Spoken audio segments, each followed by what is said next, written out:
Olá empresário, olá você interessado em transações tributárias. Estamos aqui hoje para falar da transação tributária individual simplificada, a chamada TTIS, conhecida dessa forma.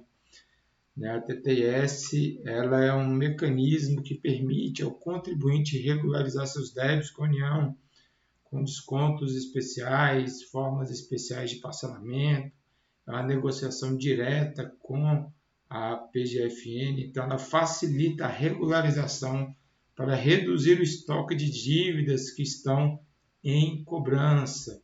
Ela tem alguns limitadores que vamos falar aqui durante o vídeo e espero poder auxiliá-los da melhor forma possível. Qualquer dúvida, comente aqui, pergunte, nos procure nas nossas redes sociais, mas não deixe de deixar aqui seu like, deixar a sua contribuição, que isso ajuda a chegar esse material a mais pessoas. Benefícios da TTIS, da Transação Tributária Individual Simplificada. Ela é uma transação que ela permite redução de até 65% do valor da dívida, mas lembrando que esses 65% eles estão relacionados à redução de juros, multas e encargos e honorários advocatícios.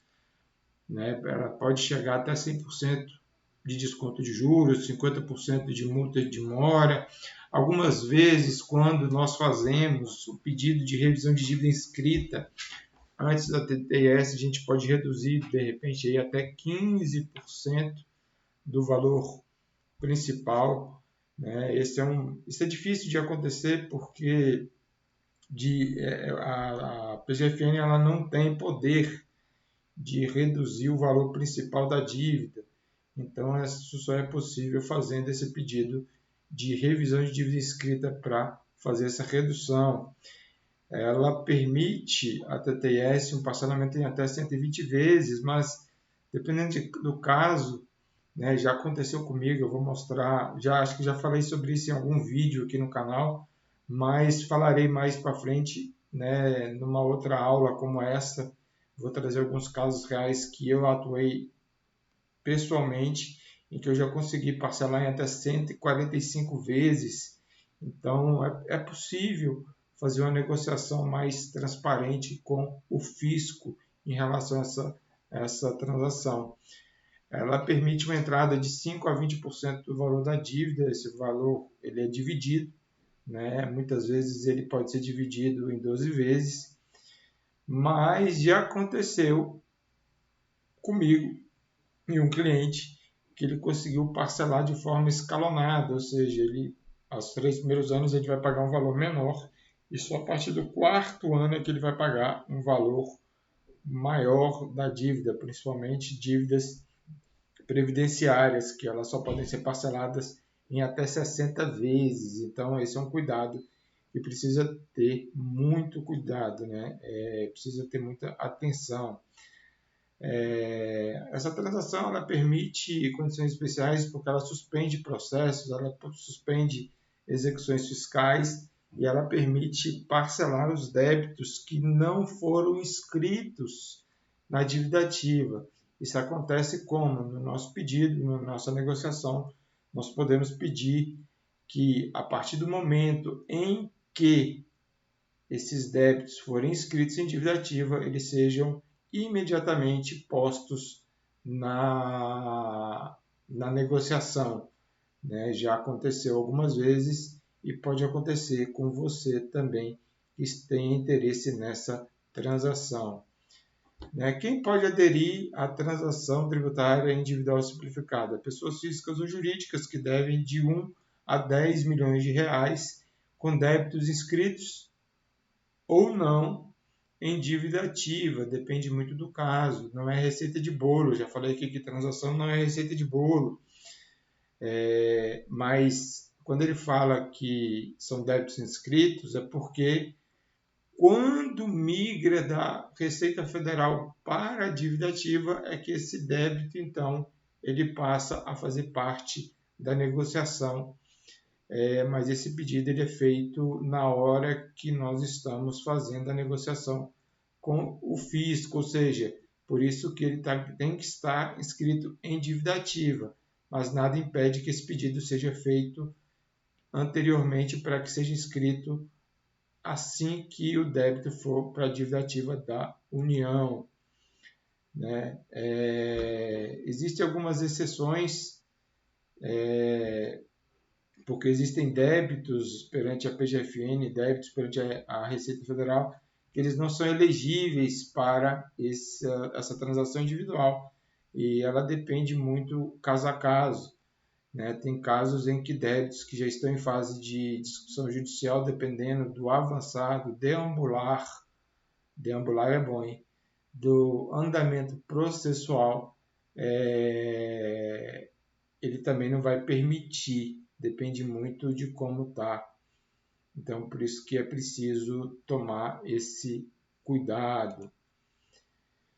Os requisitos para adesão a essa transação, a gente precisa analisar a capacidade de pagamento do contribuinte, né? Preciso comprovar a renda líquida mensal compatível com o pagamento das parcelas. É preciso apresentar garantias reais, podendo ser imóvel, podendo ser móveis, né? Caminhões, por exemplo, em caso de transportadoras, maquinários de indústrias, depende muito de como é feito a negociação com o fisco. Vou continuar falando, não é uma receita de bolo, né? É preciso ter uma regularização de algumas pendências. Existem aqueles débitos que eles não são abrangidos pela TTS, então esses débitos precisam estar regularizados antes dessa adesão. Aqui ele fala que pagamento de custas, mas em geral essas custas processuais elas dependem muito também da negociação com o fisco. Né? Muitas vezes está lá em execução fiscal e o fisco exige que seja feito, o fisco não, a justiça exige que seja feito o pagamento dessas custas judiciais. Tá? Como solicitar o TTIS? Eu recomendo muito que se busque o auxílio de um tributarista de inteligência de negócios, especialista em gestão do passivo tributário, que é o nosso caso. Né? Eu tenho um artigo que está para ser publicado no IBPT sobre gestão do passivo tributário. Então, é preciso buscar auxílio de um tributarista de inteligência de negócios para que possa te auxiliar nessa transação, mas nada impede que você tente, como empresário, você tente fazer sozinho. Né? Porém, muitas vezes você vai deixar passar alguma coisa que vai atrapalhar ou a adesão, ou ela não vai ser tão boa quanto um especialista pode te auxiliar. Mas, para isso, você entra no portal Regularize da Receita Federal, né? Você acessa o site lá da PGSFM com login e senha, entre na opção Negociar Dívidas, entre na opção Transação Individual Simplificada e preencha lá os formulários eletrônicos e anexe os documentos necessários. Né? Aqui para frente nós vamos falar quais são estes documentos. Né? Quais são os documentos necessários para adesão à TTIS? Caso você faça por intermédio de um tributarista de inteligência de negócios, é preciso que o representante legal ele assine uma procuração para que possa ser representado por esse especialista. Ou então, se ele for o representante legal, se ele for o responsável, ele pode também pedir essa transação por ele mesmo. Mais uma vez eu digo, eu não recomendo, porque tem nuances, não é uma receita de bolo. É chato ficar falando toda hora que não é uma receita de bolo, mas é verdade, não é uma receita de bolo, cada caso é um caso. Então, por isso, a busca de um auxílio de um especialista. Né? É preciso apresentar comprovante de renda do pessoa física ou da empresa.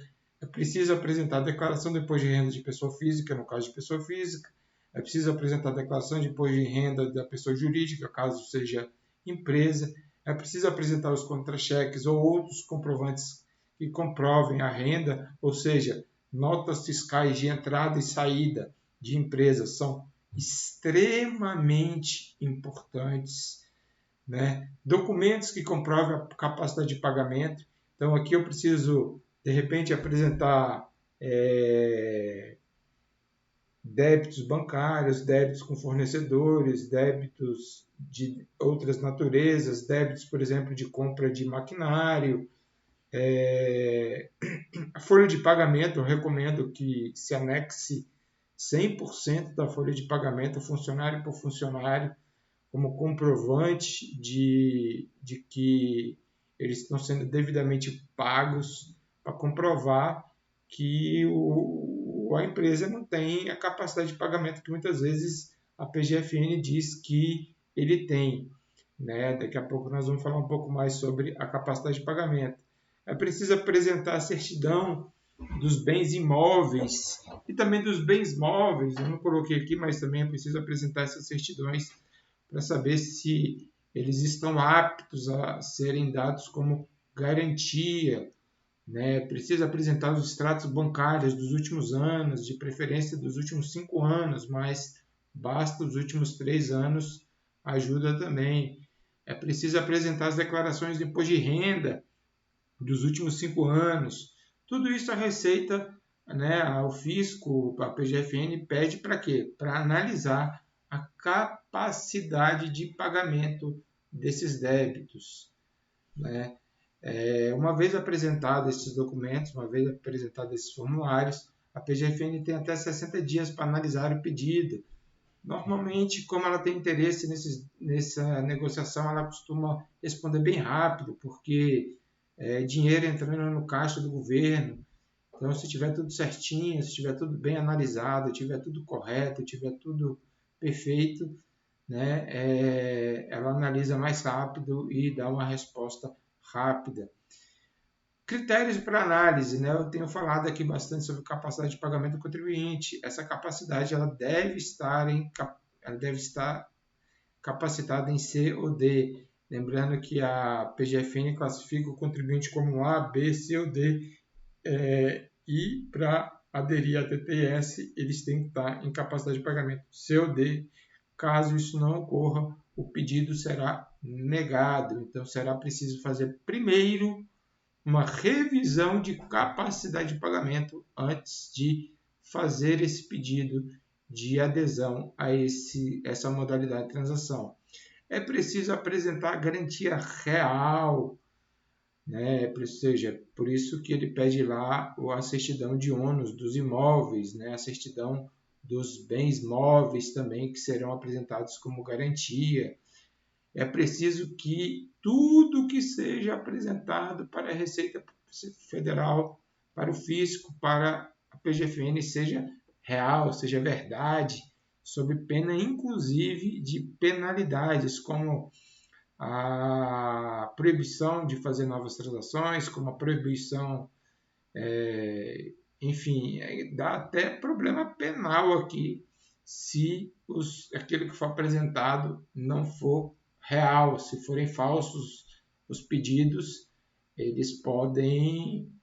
os documentos apresentados, eles podem gerar, inclusive, problema penal. Daí a necessidade de se buscar o auxílio de um especialista, né? O resultado da análise, né, depois desses 60 dias, pode ocorrer antes, normalmente acontece antes, né? Uma vez aprovado, a PGFN emite o termo de acordo de transação individual simplificada, emite o boleto de pagamento da entrada e apresenta lá a possibilidade de se baixar os valores, as outras parcelas, né? No caso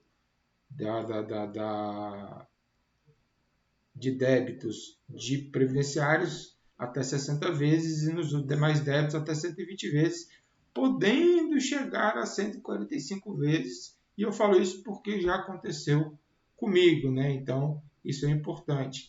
E caso os documentos não estejam de acordo com aquilo que foi pedido, aquilo que foi solicitado, haverá um indeferimento. O contribuinte será notificado e ele terá um prazo para poder recorrer do seu pedido, né? Então, vamos prestar atenção nessa documentação que está sendo apresentada para evitar o indeferimento, né? Quais são as chances, né? Estou aqui dicas para aumentar as chances de aprovação da TTIS, né? É a organização documental. É preciso que todos os documentos que sejam solicitados sejam colocados, de preferência em ordem, né? Porque essa organização facilita a análise do pedido, né? Nota fiscal de entrada e saída, por data, por dia, por horário. Isso é importante porque ajuda. As cártulas de empréstimo, é importante apresentar por dia, por data, por horário, né? Inclusive, apresentar a documentação que comprova que esses pagamentos desse empréstimo estão sendo pagos em dia, porque isso comprova a boa-fé do empresário, da pessoa física, em pagar os seus débitos, né? É preciso apresentar os documentos que comprovem a renda e os bens do contribuinte. É preciso apresentar essa documentação porque isso impacta na capacidade de pagamento, né? Ou seja, é preciso ser bastante transparente na hora de fazer esse pedido, declarar todas as informações de forma clara e precisa. Isso tudo auxilia e ajuda na aprovação da TTIS, né? Então, isso era o que eu tinha para dizer sobre a transação individual simplificada, né? Seja pessoa física, seja pessoa jurídica. Quiser saber um pouco mais, você tem aí o portal Regularize da Receita da PGFN. Você tem o próprio site da PGFN que fala um pouco mais sobre essa transação. Mas caso você queira saber mais informações, estou à disposição. Está aí meu telefone, está aí meu Instagram. Nos procure que nós teremos o maior prazer e satisfação de auxiliar da melhor forma possível. Muito obrigado. Até um próximo vídeo.